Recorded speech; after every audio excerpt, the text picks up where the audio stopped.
Alrighty, y'all. So, welcome back. This is day number 5 of our 90-day transformation here. First little week, or should I say, first 5 days here. Just kind of been working back into it slowly, just kind of testing the waters, see what's really lacking after these 90 days off, and where we're going to kind of start and focus on. So, with that, I kind of came up with a plan of what I want to focus on for at least the next like 30 days of this chunk here, where we're going to start working at, because it's what I feel is where I want to bring up the most effort into. So as for training, that's where we're going to start off at, and then we're going to go ahead and get into nutrition planning. So first off, our chest days. We're going to stay with chest and tris. Then we're going to do shoulders, back and bis, and leg days. Our shoulders and legs are going to have abs added onto them, because got to work on that six pack. But, so, our chest days are going to start off with our flat bench. It's always a given. We like benching. It's always going to be at the top of our list. We've got some pretty aggressive bench press goals that we're still working towards. We're going to try to hit that. So, with that, it's going to be flat bench first. I'm not going to worry about setting weights and rep sets yet in this first couple weeks, because it's going to vary drastically. It's going to jump up super fast as my central nervous system gets used to it again and the muscle fibers just start firing again. So I know where I should be ending after the next like week or two.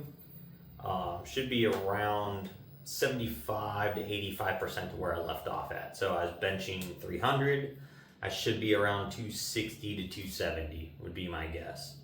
But we'll find out. We'll see what happens. So I'm just not going to put anything there yet. Just know for most sets and reps, bench press, like big compound lifts, we're probably going to go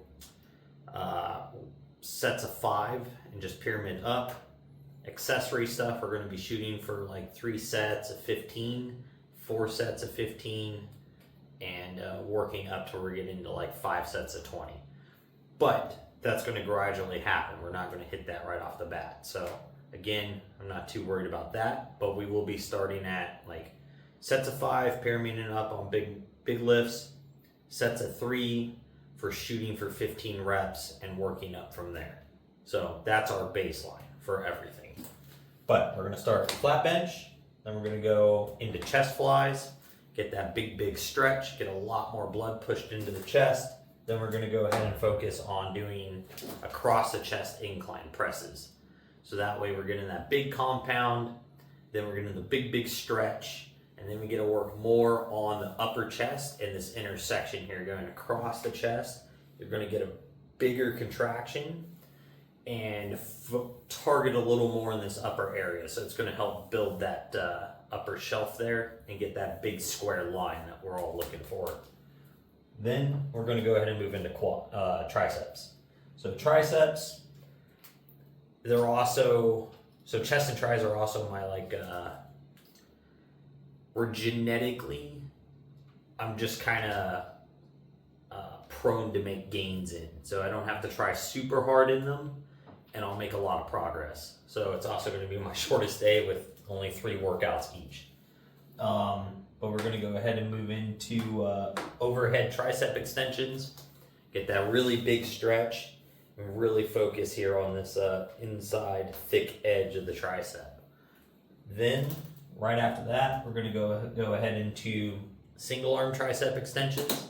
So we're going to go ahead and grab the cable, and we're just going to work on, probably some days they'll be nice and straight. Other days we'll come across the chest, all on how the triceps feeling and what I'm trying to target. And then we'll go ahead and go from that into 2-hand tri press down to really get the load loaded up on these things and really focus it. At some point we'll add dips back in also as well, just right off the rip. I'm not too worried about them. 3 exercises is going to blow up my triceps. They are going to feel cooked. So that's where we can kind of land on chest days. When we're getting into shoulders, shoulder days are going to start off pretty light for us. We're still going to, work in those same rep ranges, but the weights are going to be pretty light. I previously had like a tendon issue with my front delt, medial and possibly side delt, where it attached here into the forearm, into the upper arm, and it hurt to do anything that required like lifting my arm like this, putting a jacket on, anything. It was miserable. Taking this the last 3 months off and not lifting, it's actually for about 2 months now, a month and a half. It hasn't had any issues, no pains, no nothing. So we're gonna take it really slow, make sure we don't get another injury that we have to work around. But we're gonna start with front raises, nice and light, work up in weight. Then we'll go to the side raise, and then we'll go ahead to cable rear flies is what we'll most likely do for our rear flies. Sometimes maybe bent over dumbbell flies. I don't really feel those as much, and I feel like my range of motion is a lot less because I don't get to stretch across my body and bring it way out. So then we're gonna go ahead and move into dumbbell overhead presses. That's gonna be that compound lift for the shoulders, but I want them to be nice and warm and loose before I get to doing dumbbell overhead press. One, they're going to get a little pre-fatigued, so I won't have to use as heavy as a dumbbell, which will also mitigate some risk of injury. And also, they're going to be nice and warm and ready to load up. So it's a plus there. Then we're going to go ahead and move into upright rows. We'll see how those feel for a while. Sometimes they feel real good, and I can get that real good engagement in the medials as I'm rowing up. Sometimes I just don't really get much out of them. They kind of come and go. So those might stay, those might leave. Face pulls are gonna stay here inside of this as another rear delt exercise because I really want to focus on getting that rear delt growth, because the bigger your rear delt looks, the rounder your shoulder overall appears from the side. And as that rear delt grows, it helps push that medial delt out a little bit, so that side delt looks puffy and fluffed up, and your shoulder just overall looks a whole lot bigger when you have a lot of rear delt development. So we got to look for that. And then after that, we're going to go ahead and get into our 2 ab exercises. So we're going to do knee raises, so that'll be on the dip bars. I'll be supporting myself, just pulling my knees up to my chest for a while, just working on that. Then we can go ahead and get in doing them weighted, or we can start working on doing leg raises. Either way, we're going to get that hip hinge movement and really target those lower abs. Then we're going to go ahead and hit planks. Planks, they're a love-hate. I love doing planks because of that static hold. Just has such a crazy burn to it, but they feel like forever, even though, it's like 3 sets of 45 seconds to a minute normally, working up to like 5 sets at a minute each, and then we're going to start having to go buy a weight vest and start upping our weight. They just feel like they take forever. If you ever want to slow down time, go do some planks. I tell you what, like that minute feels like 10. But moving on from there, we're going to go ahead and hit back and buys. Back and buys after that. We love deadlifting. Just like bench pressing, it's always going to be at the top of our back day. We don't like doing deadlifts on leg day because it's 2 giant compound lifts when you mix in squats with deadlifts, and your body is taxed. So whichever one you're doing second is already getting half-assed. It is what it is. You're never going to be able to put the same effort into 2 big compound lifts in the same day. It just doesn't work. So I've split them apart, and it helped my squats and everything improve by doing that. Deadlifts, we're going to see where we land. We pulled 315 this week for 3 real comfortably. So I might still be around the 400 mark in deadlifts, if not like 385, which isn't bad for not deadlifting for 3 months. Then we're going to go ahead and go into dumbbell rows. I really want to work on the upper lats, really start getting that V taper really pronounced, getting really wide and thick, and also working on more of that rear delt development, because you really get the rear delts to engage at that very upper edge of the movement after the lat's kind of completely contracted. So it's a good way to get a lot of load on the rear delts. At least for me, that's where I can get it to transfer to and really target in. Then I'm going to go ahead and go into dumbbell shrugs.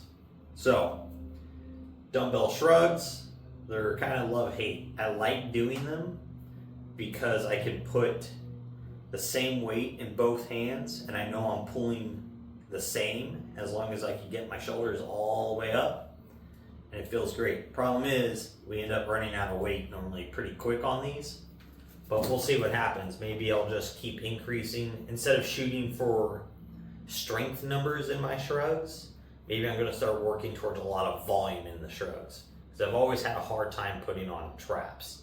These little guys, they're like my calves. They do not like to grow. So genetically, did not get gifted there. That is for sure. We've got to struggle to build calves and traps. So maybe it's just my training style and technique for them has just never been good. Like eventually I end up with big traps, but I think it's because I just deadlift, and I love deadlifting heavy. So we'll see what happens. Increasing the volume, maybe we'll start to get a bunch of trap growth. Then we're going to go ahead and move into lat pull downs, because we want to get that full stretch on the lats now in a upwards direction and pulling those things down, getting that full length of the lat to engage all the way down into our bottom of the rib cage. So the biggest thing you could do to look smaller and more fit is have big lats, because it'll give you that V taper. So it's one way to make it appear as though you have a smaller waist than you do and a lot bigger upper body than you do. Then we're going to go ahead and move into seated rows.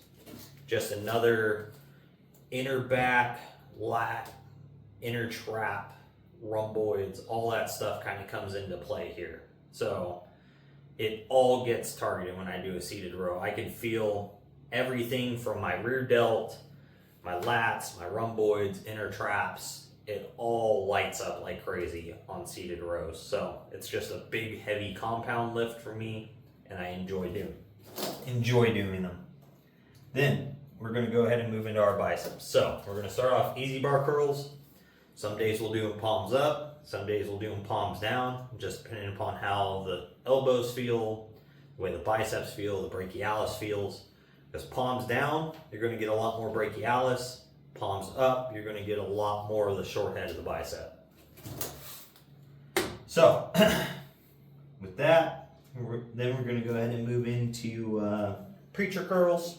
So we'll go ahead and we'll set up the bench, flop our arm over it, and we'll hit them either with the dumbbells or with the cables, just depending upon how we're feeling that day. With the cables, you get that full tension all the way top to bottom. Dumbbells, you know, that tension range changes. So some days, one or the other feels better than the other. Then we're going to go ahead and move into rope curls. That way I get that hammer style grip and that neutral grip, and we can really just wrench on these things. And I like bringing them across the body. It feels comfortable. Elbows never hurt from this movement, so they're always in there. Then dumbbell incline curls. So we're going to set the bench up at a slight incline, probably like one step back from 90, maybe 2 notches back from 90. So we'll somewhere between that 45 and like 70 degree range we'll end up at. But by doing that, the arm's going to sit kind of down behind us when we're sitting in the bench, and that allows for complete stretch on the bicep. And that full range of movement is a killer. If you haven't done a dumbbell incline curl sitting on a bench, give it a try. Your arms will thank you. Well, they're going to hate you, but you're going to like the results, I promise that. So then, on to our leg day. Our leg day, going to start with hack squats. When I did them this week, 50 pounds was a killer by itself on the machine. My mobility and stamina for my legs is terrible now that we took 3 months off. So, it's going to take a lot to bring them back. they've always been an issue for me being able to squat and go through a leg day. Like leg extension, leg curls, those are easy, but I don't have a machine to do those here. But as for squats and calf raises and lunges, anything quad dominant related has always been a problem. So we got to work on those. Then we're going to go ahead and go into glute kickbacks. Again, trying to build that round bottom and just overall glute strength, which will help translate into our deadlifts. Then we got calf raises. Those little guys always need work. I've got some ankle mobility stuff I need to work on, so I want to get them warmed up and ready to go before we get into our barbell squats. So I'm thinking we're going to do barbell squats fourth in this, so that way I get 3 exercises to get everything kind of loosened up, ready to go. Hack squats will stay nice and light. It's just going to be a slight pump, but more of a warm-up exercise just to get things moving. One, because it's stable and you're locked into a movement path, so you know that you're not really going to be able to cheat it, and it's also going to keep you from possibly injuring yourself during a warm-up. So that's why I kind of like, that's my thought process behind this at the moment. And then getting the glutes warmed up and the hamstrings warmed up, that's just going to help with mobility and hip flexion. Getting the calves warmed up, that's going to help with ankle mobility and getting those guys ready to go. So that's what I'm thinking. Calves truthfully might actually go to the top. We might try that next leg day, see what happens. But after that, we're moving to barbell squats. So we were able to get back up to, I think, a 225 squat, 245 squat, something like that, before we ended up leaving, which was great because we went from barely being able to, we could barely squat 225 once, and then we'd have crazy back pain for the rest of the week after that. So I ended up dropping the weight down. I think we went all the way down to like just the bar, or maybe like 65 pounds last year. And we just started working on squats from square number 1 again, increasing our flexibility, our mobility, and our depth. And as everything kind of strengthened and got a little more flexible and everything started working the way it needed to do, we started extremely slowly moving the weight up. So we were able to get back to 225, and we did it for, I think, sets of 3 or sets of 5 as a top set, and no back pain. That was the goal, was to be able to at least squat 225 without the back hurting. And we got to that goal. So now the goal is to get right back to that again and see if we can get that thing moving up a little further.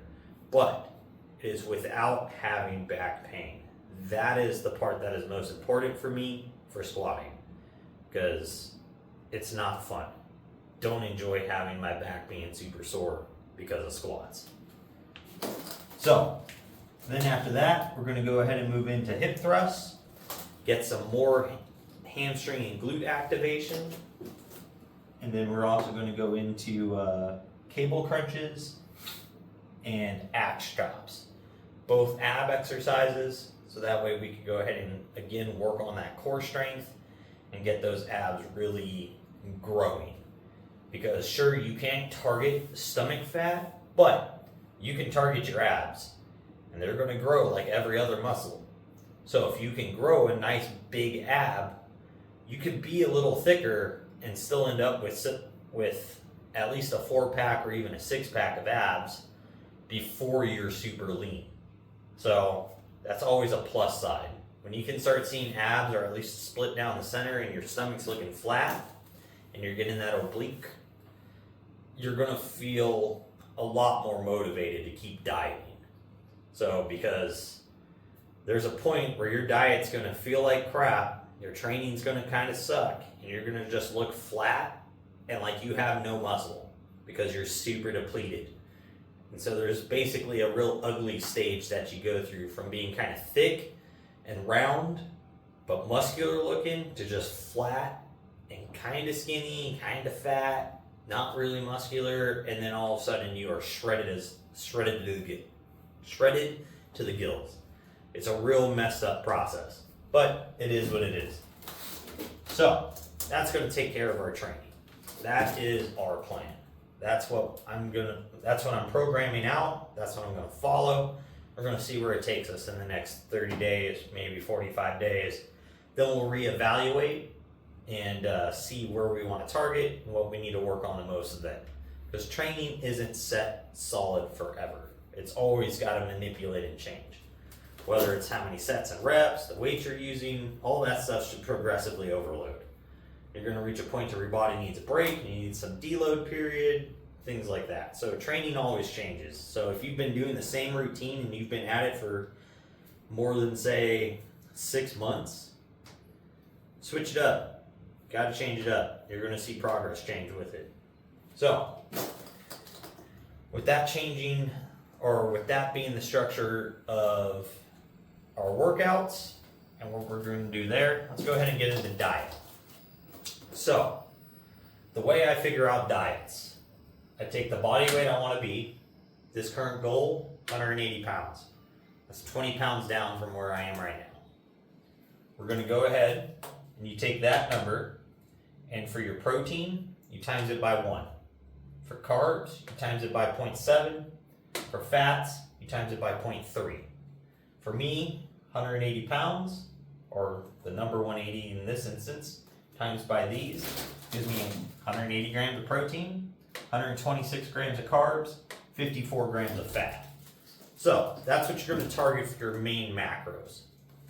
Then calorically, to figure out where your window is going to be, because these things are going to kind of vary a little bit day to day because you're going to eat different things, so on. Because unless you're going to eat the exact same 2 or 3 meals, like the same breakfast, the same lunch, the same dinner, which isn't sustainable, you can do that for maybe 2 months or something and be okay with it, but your diet's going to have to change. You want to eat. And that's part of working out. You know, you're working out to be able to enjoy the food you want at the same time as looking good. So, with that, carbs and proteins, both are 4 calories per gram. The tricky one is fats. Fats are 9 calories per gram of fat. So that's why when you see real fatty foods, the calories are super, super high. But fat is not bad. So that's one thing people tend to misconstrue, is they think if you eat a bunch of fatty foods, that it makes you fat. Fats actually can't make you fat per se. So calorically, yes, they're super dense, calories really high, but for the most part, when you eat fat, the body's going to try to digest it and break it down, but it can't store it. So sure, you consume those calories, but your body's only able to use fats as it really needs it, type of thing, and it can't store fat, as funny as that sounds. In the extreme instances, sure, but we're talking about the average. So the only time overeating and high calories is really going to be affecting you is when you're consuming high carbohydrates. Because when you take in carbs, you're going to digest those things. They're going to turn to glucose, blood sugar. That's what it's breaking it down to. And then glycogen. That glycogen is going to get distributed to the muscles and where it needs to go. And if you have an excess amount of glycogen in your bloodstream that you can't burn and get rid of right away because you're not being active enough when you consumed it, the body can then take the glycogen, convert that to body fat, and store it later. So that's where the excess pounds come from. So if you can break down, just reduce the amount of carbs you eat in a day and just eat a little more protein and fats, you'll also see your weight drop over time. But with that, we go ahead and times protein and carbs by 4, or fats by 9. So we're going to get 720 calories from protein, 504 from carbs, and 486 from fats. So as you can tell, 126 carbs versus 54 grams of fat they're pretty freaking close calorically. But you add those up, so my total caloric goal for the day is 1,710, so 1,710. That is what I need to consume sitting around all day to sustain 180 pounds. So if I did 0 all day long, I would eventually reach 180 pounds if I ate that every single day. It's going to take a very, very long time. So, to demonstrate this, currently I'm about 200 pounds. So I'm just going to use the 200 mark. Calorically, or should I say per grams here, it would be 200 grams of protein, 140 grams of carbs, and 60 grams of fats. So not too big of a difference between the two, right? But calorically, it ends up being 1,900 calories, which is kind of funny that it lands on that evenly. But that's what it would take to be 200 pounds statically. So you're burning no calories through the day. So that difference is 190 calories. So if you just sat there all day, did 0, and your body just functioned as the average person, you'd be in a 190 calorie deficit if you weighed 200 pounds and you started eating to support 180. So for every 3,500 calories, that's 1 pound of body fat. So you'd have to add this up, and however long it took to get to 3,500 calories, that's how many days it's going to take you to burn 1 pound of fat. But since this is a static caloric intake, we get to add on top of this 190 here our cardio that we do, or working out that we do, and our normal activity, which is going to burn some calories throughout the day. So with that being 190, we know I focus on trying to get to we're going to start working back up to 5 miles a day on our walking. Normally it's a 2.5 in the morning, 2.5 in the evening, but we're just going to start working out and working on the mile in the morning and then getting that mile in the evening time. So with that, it's going to basically, for me, it seems that for every mile I walk, I'll burn around 80-ish calories for the most part. That's the way it's kind of averaged out for the way the scale shows it when I'm eating like this. And then I start doing cardio. So we know right now I'm going to be starting out at 2 miles. So that'll be another 160 calories here. So this, there we go. So that'll be another 160. And then we know my workouts burn about 100-ish calories. So with that, we're going to end up with about 450 calories of a deficit. So if this is at 500, we know that I would lose 1 pound a week. So that's going to be pretty close to a pound a week, probably like 0.9 on the scale. So if I do anything else to start increasing this deficit, whether it's a little more cardio, sitting in the hot tub for an hour, sitting in the dry sauna for an hour, or you're just going to get that cardiovascular effects that happen from just being in high heat, because you're going to burn some calories, you're going to start sweating. All of that is going to increase this 190 calorie deficit mark. So, because now we're burning more calories. So that's the way my diet's set up, how I'm looking at it and I'm approaching it. So with that, this here is our blueprint. So diet, this is what we're following for the next 90 days. These numbers will increase. Our activity is going to increase. Our workouts are going to get harder. We're going to start burning more calories from cardio, from the workout. We'll start doing more dry sauna, more hot tub, and it's just going to help us overall. Just get that calorie deficit in. So that's what our plan is. That's what we're going to follow. Workout. This is our next 30 to 45 days. Then we're going to reevaluate. So with that, guys, this was today's rest day video, just because I wanted to go over this, get this information in, and we don't have a workout for the day. So with that, make sure you guys are out there working toward your goals, getting your stuff done, and most of all, just don't be a lazy fuck.